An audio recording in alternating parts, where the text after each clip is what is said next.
G'day folks. Everyone hear me okay? Okay, cool. So my name's Kashala. I'm a permaculture designer, practitioner and teacher. And today I'm going to talk about permaculture and solutions for climate change and some of the challenges that we're facing around that. So one of the things I'll start with is just a bit of an overview of where we're at globally, and hit you with a few statistics. So better hold on to your seats for this, folks. So as many people may be aware, the Intergovernmental Panel on Climate Change report last October stated that we have about 12 years left to keep global temperatures rises within 1.5 degrees and avert greater catastrophe than we're already on track for. They recommended urgent and unprecedented changes are needed to achieve this goal. Now, currently we're around 0.84 degrees, or around 1 degree Fahrenheit above pre-industrial levels. So all of the things that we're seeing climate-wise around the world are within that 0.8 or 1 degree Fahrenheit change from pre-industrial levels, okay? So, and at current levels of warming, we're already seeing more frequent and more extreme weather events around the world, like temperatures are increasing, flood and drought regimes are becoming more established and more extreme in nature.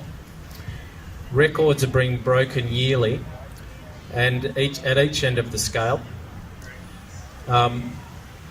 Australia just had its hottest December and January on record, and during which Port Augusta reached 49.5 degrees.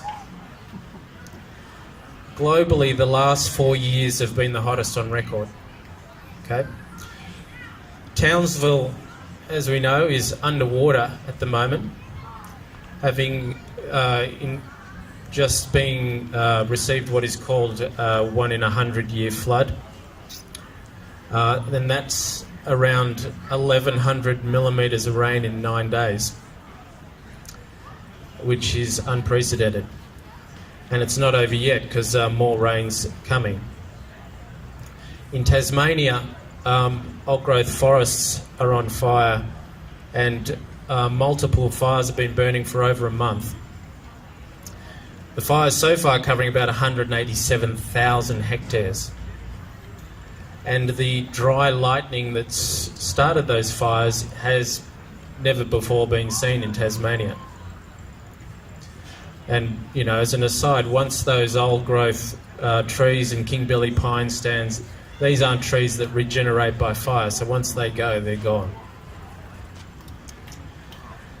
A report from the Climate Council states that since the mid-1990s, South East Australia has experienced a 25% drop in average rainfall across winter. Ocean temperatures are rising. Water is acidifying as the ocean absorbs more of the CO2 in the atmosphere. And oxygen levels are declining, making it less hospitable to marine life. Now, and in our oceans in Australia, so, the barrier reef, which is around 344,000 square kilometres, about 93% of the barrier reef at the moment is affected by some level of coral bleaching, and around half of it, that's about 170,000 square kilometres, is dead already. Now that's just at current levels of warming. In southern Tasmania waters, 90% of the giant kelp forests are already gone, and that's just since year 2000. 90%. In other parts of the world, East Africa went from the worst drought in living memory to severe floods that destroyed crops, killed hundreds of people and displaced hundreds of thousands. In the summer of 2017, 3 monster hurricanes swept in from the Atlantic, one after another, shattering storm records and killing hundreds of people in the US and the Caribbean. Now, even if we limit the warming to 1.5 degrees, it is estimated that global fisheries will lose 1.5 million tonnes just to warming waters. Now, of course, on top of that, we've got, overfishing and pollution in the ocean added to the mix. Now, recent estimates are that even within 1.5 degrees, we will lose a third of the ice on the Himalayas. 1/3. And that's going to have serious consequences for about 240 million people in the region that depend on the ice melts and seasonal river flows for their water. Now, the Arctic ice last summer was 1.63 million square kilometres smaller than the average from 84 to 2010. That's 1.63 million square kilometres smaller than average. The permafrost is now starting to melt, which is going to release huge amounts of methane into the atmosphere. The Antarctic ice is melting 3 times as fast as it was just 10 years ago. Sea levels are currently rising at about 3.2 millimetres a year, so they're up around 240 mil from pre-industrial times. Predictions put possible rises by the year 2100 at between 750 millimetres to 2 metres. At those levels, we're losing major cities like Rio de Janeiro, Miami, Osaka, and a lot of our coastal towns in Australia. The Gold Coast is long gone by that stage. Many low-lying Pacific nations are already losing parts of their land. The Maldives may well disappear entirely with too much more rises because they're not very far above sea level. Florida in the US is facing huge infrastructure fixes to deal with increasing inundations of seawater into the city. Now, these are just a few of the effects that we're seeing around the world at the moment. And at the same time, deforestation continues at an enormous scale in Australia and worldwide.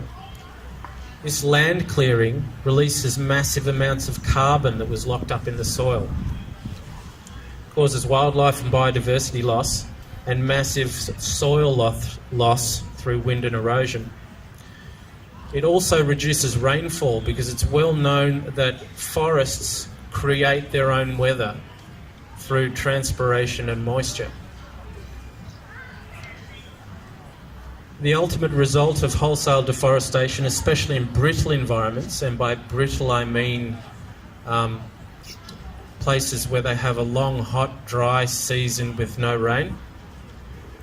So, any kind of deforestation or laying the ground bare in brittle environments basically causes desertification. And 2/3 of the world's landmass is currently subject to desertification at some level. 2/3 of the world's landmass. So, it's pretty hard to hear all this stuff, isn't it? It's like but I think it's really important that we actually realise the scale of the problem that we're facing. Because most of these stats we don't see in newspapers or on the news. It's just basically not reported. And so if we don't know what's going on, then we continue thinking business as usual, everything's okay, and just keep going on how things are going. But this is not the case, folks. So, who or what are the biggest contributors to these huge problems? most people assume that, the biggest culprit in contributing to emissions are transport industry, heavy industrial manufacturing, and whilst these are significant contributors, the biggest emitter of CO2 is in the agricultural sector, specifically large-scale industrial agriculture. And that's responsible for somewhere between 44 and 50% of CO2 emissions. Now, this includes deforestation for crops, for growing crops and raising livestock. This is really something we all need to get our heads around, right? For reasons that will become clear.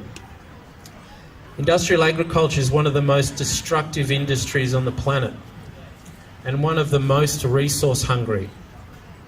Huge amounts of fossil fuels are used in production, both to run large machinery and transport food materials through long supply chains, as well as to produce the synthetic fertilisers, pesticides, herbicides, fungicides. They're all fossil fuel-based products.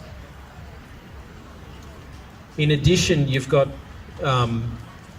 plastic packaging, huge amounts of crop waste, and the massive impacts on surrounding habitat and biodiversity. Now, this practice of what we might call bare soil chemical farming and concentrated animal feedlot operations is literally a cancer that is destroying ecosystems on an unimaginable scale. Now, through regular ploughing of large areas of land, once you expose the ground to the elements, the soil carbon basically is lost into the atmosphere. Topsoil is lost through erosion from rain and wind, and the soil biology is destroyed, and we'll talk a bit more later about the importance of soil biology. The use of synthetic fertilisers and chemical biocides further depletes the soil life, as well as finding its way into waterways where it destroys aquatic ecosystems and into our food chains with serious complications for our health. Right. In addition, factory animal farms release massive amounts of pollutants, including methane, which is more damaging in the atmosphere than CO2. And this comes from both runoff, but also from huge manure pools. These things are enormous. The scale of these things are enormous. That also leach a range of toxic chemicals into waterways and groundwater. Now, I don't know if anyone's ever been to any kind of intensive animal raising operation. I've been to a factory egg farm, and I'm not vegetarian or vegan, and I respect anyone's choice to do that. But I would say that anyone that visits any of these kind of operations, and the factory egg farm, bad as it is probably on the lower scale of the kind of horrific experiences you're going to have in these places. Anyone who enters these sort of places is going to seriously question what they're eating. Now, the first thing that hits you is the smell of these places, and I've got chickens at home, and I've sort of made compost and dealt with animal manures and stuff, so I'm not squeamish, but there's something about this smell that is just it's like a mixture of death, disease and toxic chemicals, and that if you stay in that environment for any length of time, you're just going to get sick. And we're supposed to eat this stuff.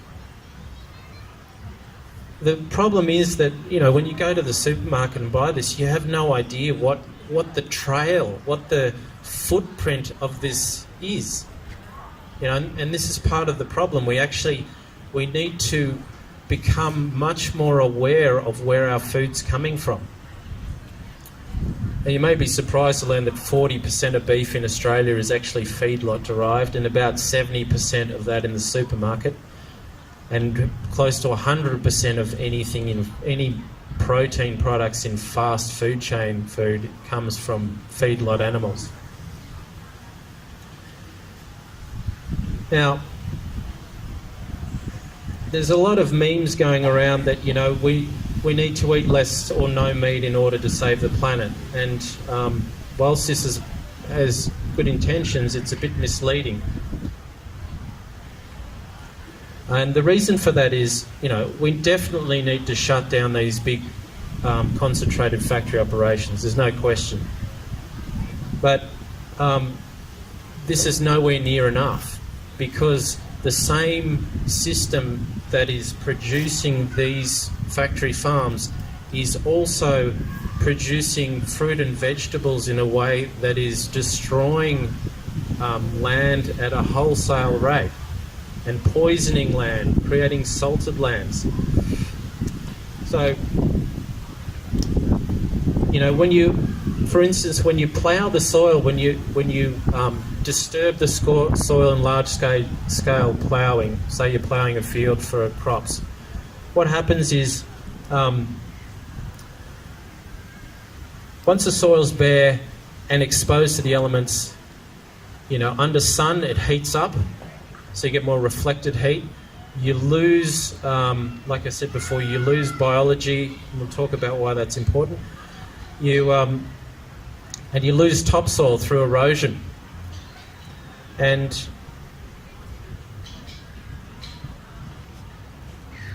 so you also get, with these big operations, heavy machinery and compacts the soil, so it becomes less able to receive the rain and infiltrate. So the rain, instead of going into the soil, begins to run across the surface, and that starts to take the nutrients away, right?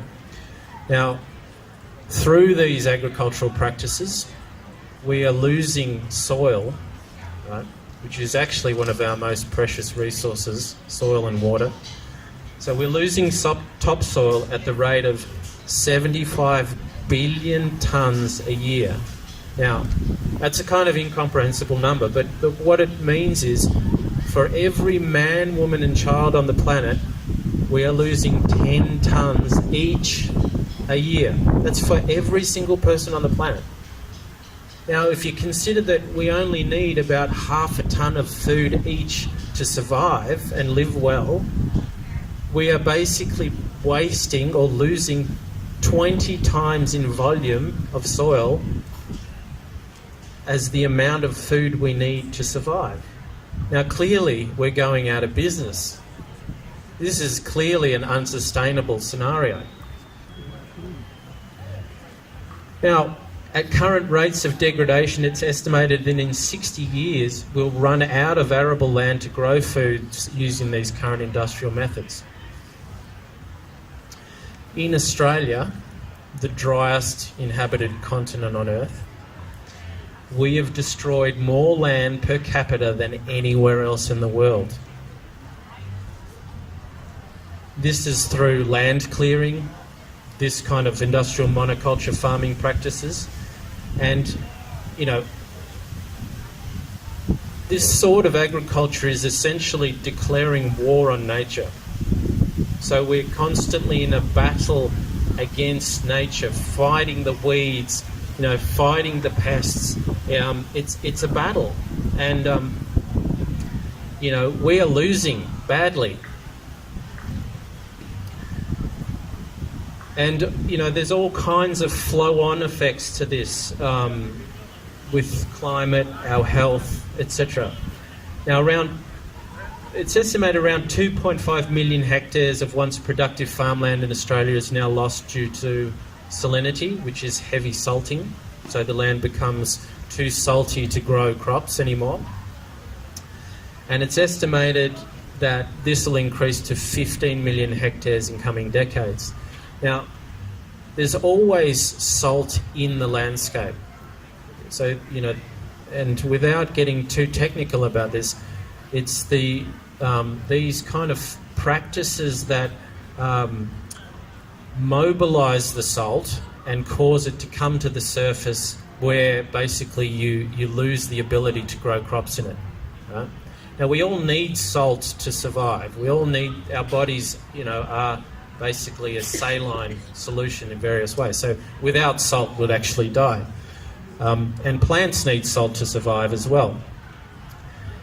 But there's a very delicate balance in the soil where plants and plant cover maintains a balance of soil, and because salt water is heavier than fresh water, the fresh water sits on top of the salt layer and the salt water layer, and the plants actually keep that in check. So once you clear land and take the plants out, there's nothing, because plants also have a drawing effect. So there's an upward drawing effect that counteracts gravity, and it keeps those lenses of salt and fresh water in balance. But once you pull the plants off, and the rain starts to move this salt laterally, and it starts to come out exposed low-lying areas, and and then when you irrigate, excessively, the salt increases, etc. And then pretty soon you can't grow anything there, and you've got salt crystals sitting on top of the ground, right? Now, this is not a criticism of farmers per se. I'm not actually trying to hammer the farmers, because, a lot of these farmers are actually having a really tough time, and they're doing the best they can. Now, but what it is largely is an indictment on the so-called Green Revolution model, where we were sold this idea that we need all of these chemicals in order to grow food, and this is going to be the best thing for everyone, and this is the way we're going to feed the world. Now, it's being proved around the world after a generation or so that this has been a disastrous failure, and continues to be have a legacy that is going to last for a while. It's going to take time and a lot of effort to turn this around. Now, and then, we don't even start talking about genetic modification putting into the mix, where just, things start getting crazy at that point. Now, we really need to understand here that the world's natural ecosystems function as a buffer to the enormous energies coming into the planet from the sun. So the ecosystems are like a distribution that softens and distributes that energy evenly. And once you start to remove these ecosystems and have barren land, these energies start to hit us full force, and the consequences of that, and not having those protective layers, we start to see these harsher and harsher events. Now, if we look at populations around the world per capita, where do you think the greatest carbon emissions are coming from? China? US? What do you think? Australia. It actually is us. Australia actually leads the world in emissions per capita at about 4 times the global average. Does that surprise you? The Paris agreements are an attempt to limit global warming to 1.5 degrees. Our government is saying that they're easily going to meet that target. They say they're coasting towards that target. However, and this was confirmed, I don't know if anyone here went to the great debate in the Dome last night. It was a fantastic event. But again, it confirms what many of us already know. Simon Holmes Court, who's involved a lot in renewable energy, said this is actually a blatant lie. Government bureaucrats have been advising the government that they are nowhere near on track, and they're going to miss it by a country mile. So we are being sold a whole lot of spin, creative accounting, ways to try and fudge the figures, but there is no way we're on track for that. Our emissions have kept going up every year since the Paris agreements. So climate scientists are also now warning us that the difference between 1.5 and 2 degrees, just at half degrees warming, is very significant in outcome. The difference isn't additive, it's exponential. So, for instance, the fisheries, if we go to 2 degrees, the fisheries loss goes from 1.5 million tonnes to 3 million tonnes. At 2 degrees, 50% of insects will lose their habitat. And the flow-on effects up the food chain of that would be catastrophic, all the way to us. You think, well, what matter if we lose half the insects? But everything's interrelated. So all the things that goes up the food chain, and the hit at the end keeps getting harder the further up the food chain you get. So, and we're already seeing some of the impacts of things like declining bee populations. In parts of China, they're actually pollinating fruit trees by hand with people in trees. And let me tell you that a human is never going to have any chance of competing against a bee for pollination. Maybe one simple example, at my place I've got a big passion fruit vine, and I had bees for a while, and then I've just got them back in the last 3 months. Last year I was hand pollinating my passion fruit flowers, and I had quite a lot of flowers. I got 8 passion fruits from that. I thought it was pretty good, but I got 8 passion fruits out of a lot of flowers. Got bees at the start of spring. I reckon there's probably 300 passion fruit on that vine now. So, there's no contest. Now, we at 2 degrees, we're looking down the barrel of things like regular days in Melbourne above 40 degrees in summer. Would just become normal. Climate migration is going to increase exponentially. So there's going to be all kinds of immigration issues all around the world. Now, the really bad news is that we're actually presently on track for about 3 degrees. If we the way we're going, that's where we're heading, 3 degrees rise. And, basically, simply put, that's a catastrophe in our lifetimes. And an unimaginably harsh legacy to be passing on to our children. Now, I've got children, and that's not the world that I want to pass on to them. Now, in addition to this, we're facing the crisis of, what's been called the 6th mass extinction of species, biodiversity loss, global fuel supply shortages as demand outstrips supply, major food security and quality issues, worldwide water shortages, which is a whole other subject in itself, and obviously just incredible pollution of air, waterways, oceans and land. It's a pretty grim picture, isn't it? So, what can we do in the face of the scale of these problems? What can we do? Well, if we do nothing, if we continue along what we have been doing, we continue living as we have been living, we are literally doomed. That is not an exaggeration. We are literally doomed. Our children will be subject to conditions that would be horrifically severe through no fault of their own. We cannot let this happen. We just can't let this happen. Apathy and sticking our heads in the sand is not an option. The truth is that most people are not addressing or facing these problems anywhere near seriously enough. We must face this situation directly and each decide how we are going to be part of the change. So, what can we do?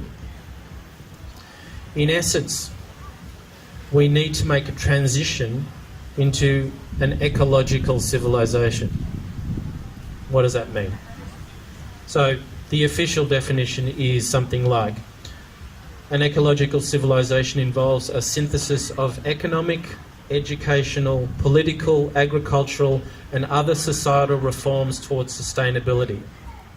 In other words, every part of our life and culture and how we do things has to change. In fact, the term sustainability is no longer sufficient for the situation we're in, because sustainability implies keeping things as they are. It's too late for that, folks. It's too late to keep things as they are. What we need is a regenerative model, a model of agriculture and, in fact, living that is based in a paradigm of regeneration, of making things better than we found them. One that creates healthier soils, cleaner energy, cleaner water, healthier ecosystems than it started with. In other words, we need to transition from being the most destructive force on the planet to being the most beneficial force on the planet. And the answer to all of these problems lies in how we behave and how we supply our needs. And one of the first steps is that we must stop declaring war on nature and how we manage landscapes and grow our food. Because this is a war we can never win, and will only need to lead to further suffering. Instead, we need to partner with nature. We need to begin to understand how natural systems operate and use these principles to design our food systems and restore healthy ecologies. The key element of this learning is realising that we are acting, in fact, a part of the ecosystem. We've been acting like we're separate, but we're not. There's no planet B, as the T-shirt that I saw somewhere says. We are a part of the ecosystem, and we've got to start acting like this. One analogy is we've got to start functioning like healthy immune cells in the planetary body rather than cancer cells or a virus that's threatening to engulf the host. Now, the scale of the change required can't be overstated. And because agriculture is the biggest emitter of CO2 and destroyer of soils, and one of the biggest problems that we're keeping things heading in the wrong direction, it's a good place. It's the obvious place to start. And because we all need to eat, there's actually it's a way that we can begin to make direct and measurable changes that will actually start to make a real difference. Food is the first step. Okay. Now, in 2016, the UN released a report saying that the future of feeding the world is not large-scale industrial agriculture, but in fact small-scale, decentralised organic agriculture, which, contrary to the spin and hype, is actually more productive per acre and produces healthier food. So, how do we become a part of this shift? In order to participate and help bring about this new regenerative food system, we must first withdraw our support from the existing system. Now, this means stopping supporting industrial chemical agriculture with our buying power. It also means, wherever possible, starting to grow our own food, and where we buy our food, making sure as much as possible of it is produced from regenerative farming, organic and local. Now, a lot of the time you go to the supermarket, the oranges there might be from California. You might have something else that's from Thailand. Just think about the energy that's created just even to deliver it, let alone grow it in these systems.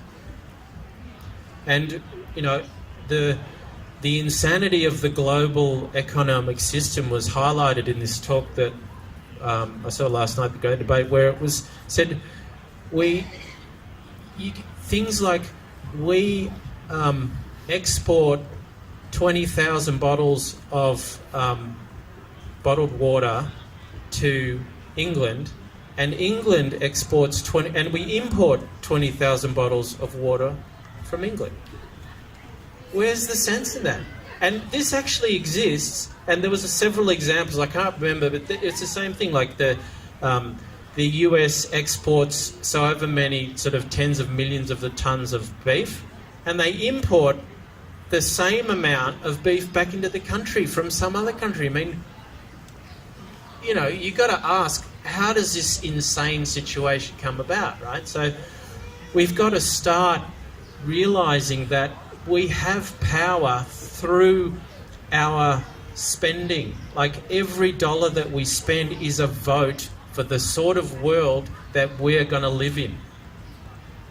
Every dollar we spend is a vote for the sort of world we want to live in. What are you voting for at the moment? Now, there are some great initiatives towards establishing regenerative certification programs happening in other parts of the world, and you know, pushing to come into Australia, where the idea is to have labelling on food, vegetables, meat, whatever, to tell you how it was grown and whether it came from a regenerative farm or the chemical industrial farm. And, you know, things like that are going to make it a lot easier for us to put our money in areas that are actually going to benefit and be part of this change. But really, if you can grow any of your own food, doesn't matter if you've got a balcony on an apartment, anything that you can do is going to make a difference. Local food is really important. It's important to go to reduce those food miles, to go as organic as much as possible. You know, a lot of people say, well, it's too expensive to buy organic food. Well, you know, there's things like co-ops, you know, where you can get your food at, you know, closer to wholesale prices. You can either join one, you can start one. A lot of the shops in Melbourne now who are doing big volumes of organic food are bringing the prices right down to getting pretty close to the chemical alternatives. And the only reason that chemical food, which, you know, they're called conventional, we've got the terms all the way around. We should call organic food should be conventional, and this food we should call chemical food. So the only reason that they're cheap is because we're not paying the cost of the environmental impact, and there's subsidies that goes into all these farms that artificially reduce the price, and we're not paying for the consequences of that system. But we are now paying for the consequences via the climate. That's how we're paying for it, right? Now, there can be enough to go around if we redesign the system and realise that it's in everyone's best interest to make sure that everyone's basic needs are met. Now, the sad reality is that we can't wait for the government and industry to lead the charge. I mean, you know, the government in Australia is asleep at the wheel when it comes to climate change, and really both major parties are still committed to fossil fuels and devoid of any real vision for the change required. Unfortunately, neither political party seems to have the vision, plan or the backbone to lead us out of this mess. Industry is largely committed to perpetual growth at all costs and seems largely unable to make these radical changes required. Now, there are some exceptions to this. We are seeing some innovations in certain areas, but, you know, boy, there's a long way to go. Now, having said this, we have a responsibility to put heavy and sustained pressure on government and industry to make the major reforms necessary. History tells us that radical cultural change always comes from the bottom up, not the top down. So, you know, governments and organisations will always follow the will of the people when the people mobilise and demand the change loudly enough. like I said before, we've also got to realise that power we hold collectively as consumers to force change on governments and large corporations through the organised boycotting and redirecting of our spending into channels that will support the changes needed. Once again, each dollar we spend is a vote for the future and for our children's future. Now, the power and the responsibility lies with each of us. Either we become a beneficial force for change, or we continue to be a damaging force by default through continuing to participate in a system that is self-destructing. We all have an impact, whether we like it or not. The choice we have is whether that impact is beneficial or detrimental. And this depends on the choices that we make every day. We need to design our way out of these problems, and the good news is that we still can do this, and we do have the knowledge how to do this, although we don't have a lot of time left, and it will require all of us to participate. We need a design plan. Now, permaculture is a framework that does offer solutions to many of these problems. Permaculture is a design science and a method of ecological engineering that provides a framework for living in a way that's regenerative, providing for all of our basic needs in a way that has a beneficial impact on our surroundings and the ecosystem as a whole.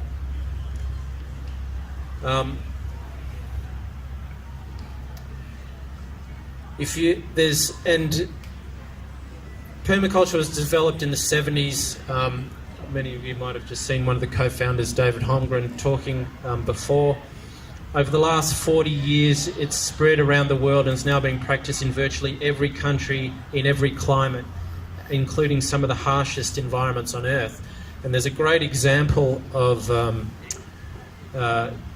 particularly harsh environment if you look at a series of videos on the internet called Greening the Desert.